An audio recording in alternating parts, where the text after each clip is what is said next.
Alright, so welcome back sa ating channel mga paps, no. Gaya nga ng sinabi ko sa mga nakaraan nating video mga paps, magte-train tayo sa mga susunod nating hunting adventure. So ngayon mga paps, dala ko na yung ating under training mga paps. So kilalanin nyo muna yung ating bagong under training mga paps. So, yung pangalan pala nito mga paps ay si Bison. So tignan nyo mga paps, yung itsura nya. Ayan, So kung mapapansin nyo mga paps, puti po yung kanyang bandang mata, no. Ayan, no. Di ba? Hindi ganyan yung mga alpas dito sa amin mga paps. So meaning galing yan sa Surigao City. Doon mismo yan nahuli sa bukid ni Alimokon Official. Shoutout pala kay Alimokon Official dyan. Shoutout sa iyo tol. So ito na nga tol, no. Na-train na nga yung ating bagong huli. So dito pala natin yan nadali mga paps. So yan. Sa thumbnail na yan. So mag-iisang mahigit isang buwan pa yan mga paps. Pero actually mga paps, no. Nadala ko na to sa bukid itong si under training natin na si Bison mga paps. Kaso yung unang dala ko sa kanya mga paps ay hindi ako nagbibideo nun kasi nasira kasi yung cellphone natin, di ba? Ngayon sa pangalawang dala ko na naman sa kanya mga paps, yun pa rin, sira pa rin yung ating cellphone nun, kaya hindi pa rin nabidyohan. Ngayon sa pangatlong beses na dala ko na sa kanya, okay na yung cellphone natin, kaya ito mabibidyohan na nga natin mga paps, no? Pero sa unang dala ko sa kanya wala pa rin siyang huli nun mga paps hanggang sa pangalawa. Ngayon sa pangatlong beses na dala natin, isa na makakadali na nga siya mga paps. Pero mga paps, dayo kasi tayo ngayon mga paps. Sinadya talaga natin itong lugar na to mga paps. Meaning sa dayo mga paps, medyo malayo-layo talaga itong lugar na to. Kaya sinadya talaga natin mga paps para makahuli lang kasi bison natin mga paps. Sana may performance yung ating bison ngayon mga paps. So tara na nga mga paps, no. Let's go.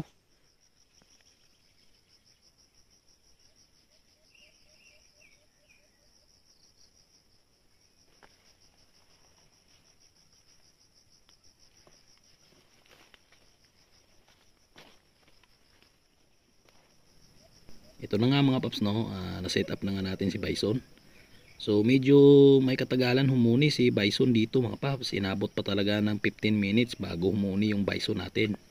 Ibuti na lang mga paps, may humuhuni dyan sa bandang gilid, kaya napasabay yung ating Bison sa paghuni.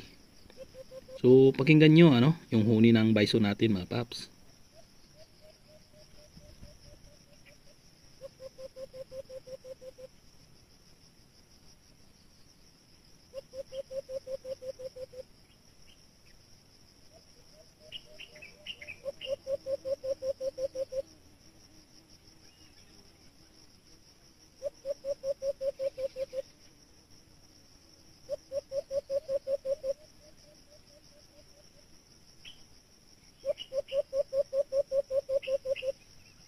Ganyan yung huni ng bison natin mga paps. Magsisimula sa maliit hanggang sa palaki ng palaki yung ilalabas niya na huni. Actually mga paps, no, inabot po ng 40 minutes bago lumapit yung alpas dito. Medyo matagal-tagal mga paps, no, kasi akalain nyo namang 40 minutes bago lumapit yung alpas. So mag-iisang oras din yan mga paps. So ipo-forward na lang natin tong video na to, no, doon talaga sa paglapit ng alpas para makita nyo talaga yung performance ng ating bison mga paps.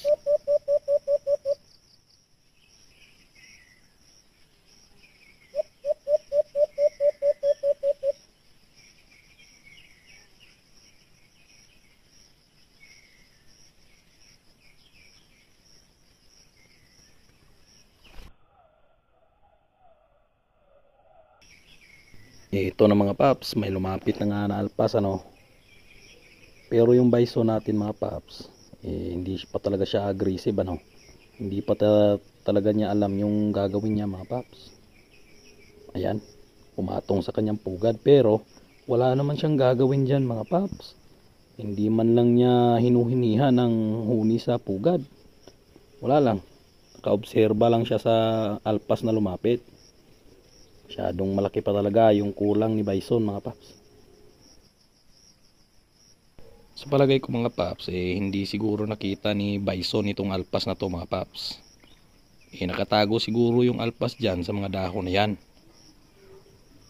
Kasi wala namang ginawa si bison dyan, Kahit huni sa pugad hindi talaga niya ginawa, Wala talagang nagawa si bison dito mga paps. At yung alpas naman dito, saktong-sakto yung pagkatago niya. Kasi hindi din natin makita sa camera natin mga paps.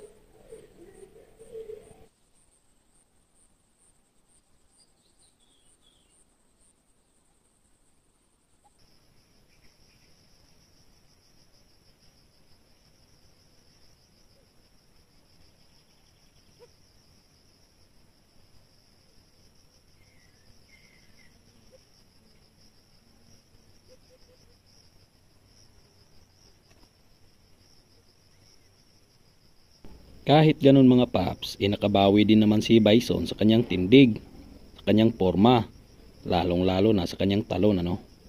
Kahit hindi yan kumakampay si Bison at naglulublob, bumabawi din naman siya sa kanyang pormahan. Kasi kung hindi nyo lang naitatanong mga paps, akit din kasi yung pormahan mga paps.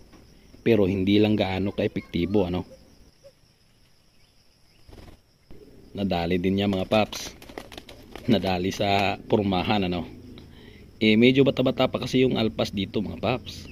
Kaya hindi pa sanay sa mga pangate.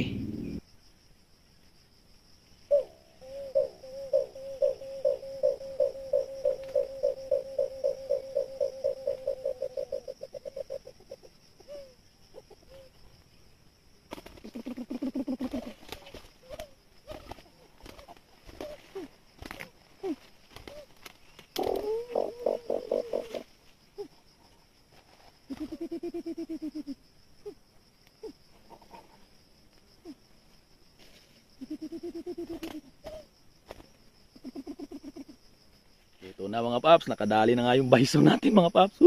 Ito yung unang nadali ni bison oh. Ayan oh. Isa po siyang babae mga paps.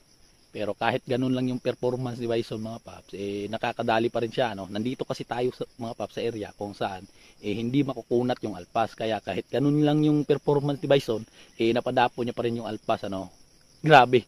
Ang dami pa talagang kulang ni bison mga paps. So sa Surigao City natin yan nadali mga paps at ito naman yung thumbnail niya mga paps. So yan. Diyan natin yan nadali mga paps. Shout out kay Alimukon Official ano. So tol, ito na yung sinasabi ko tol. So naging pangati na rin ano. Pero kahit ganun naman yung performance niya mga paps dito, humuhuni naman talaga si Bison kahit hindi na nadalhan ng pangate. So okay lang yan mga paps kahit ganun lang yung performance niya. Isang buwan pa naman yan mga paps Mag-i-improve pa yan mga paps. Tayo yung nag-train Pero sige lang mga paps no, dahil isi-set up pa naman natin si Bison. Baka hindi natin alam kung baka may performance na to sa pangalawang setup kasi nakahuli na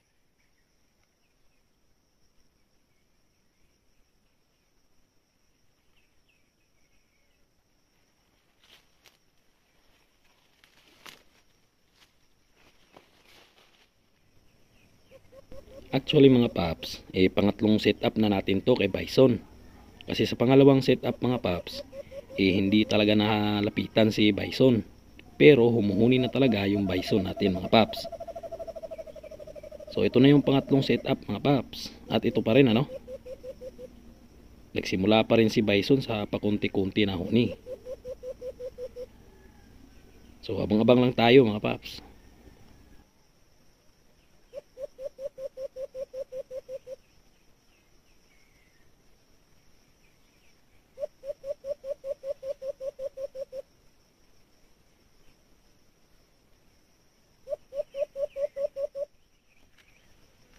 Pinorward ko na lang yung video natin mga paps kasi ang tagal kasi ng video natin at hindi na humuhuni yung Bison natin. Kunti na lang yung pinamalas niya na huni. Pero nalapitan siya dito mga paps. Ayan o. Diyan banda mga paps, may lumapit na alpas. Yan. Kasi pansin nyo naman siguro yung pormahan niya mga paps. Pumuporma na si Bison. At napakaganda ng tindig niya. So meaning mga paps, may alpas na dyan mga paps. Kapalagay ko, tatlong dipayan mga paps galing sa setup ni Bison. Pero yun pa rin mga paps, hindi pa rin niya pinakitaan ng kahit konting kampay o konting kagat ng pugad. Ay hindi talaga ginawa ni Bison ano. Wala lang talaga siyang ginawa. Tindig lang. Tindig, tapos talon, tapos porma. Yan lang yung pinamalas niya sa alpas na to mga paps. Buti na lang ano, dumayo tayo. Hindi makukunat yung alpas dito. Kaya mapapadapo niya Bison pa rin itong alpas na to mga paps. Pero ang dami pa talagang kulang niya, no? Pero sige lang mga paps, abangan nyo lang sa susunod nating gamit sa kay Bison. Dahil sisiguraduhin ko na mga paps na mapapalabas ko na yung nakita ko sa kanya doon sa gubat sa Mahanob, doon sa Surigao.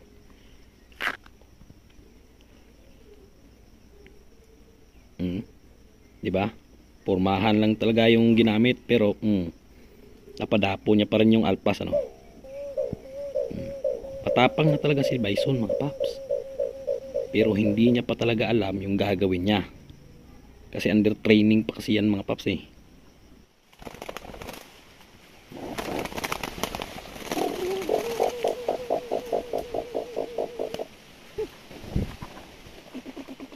So ito na nga yung pangalawang nadali ni Bison mga paps. So ayan o.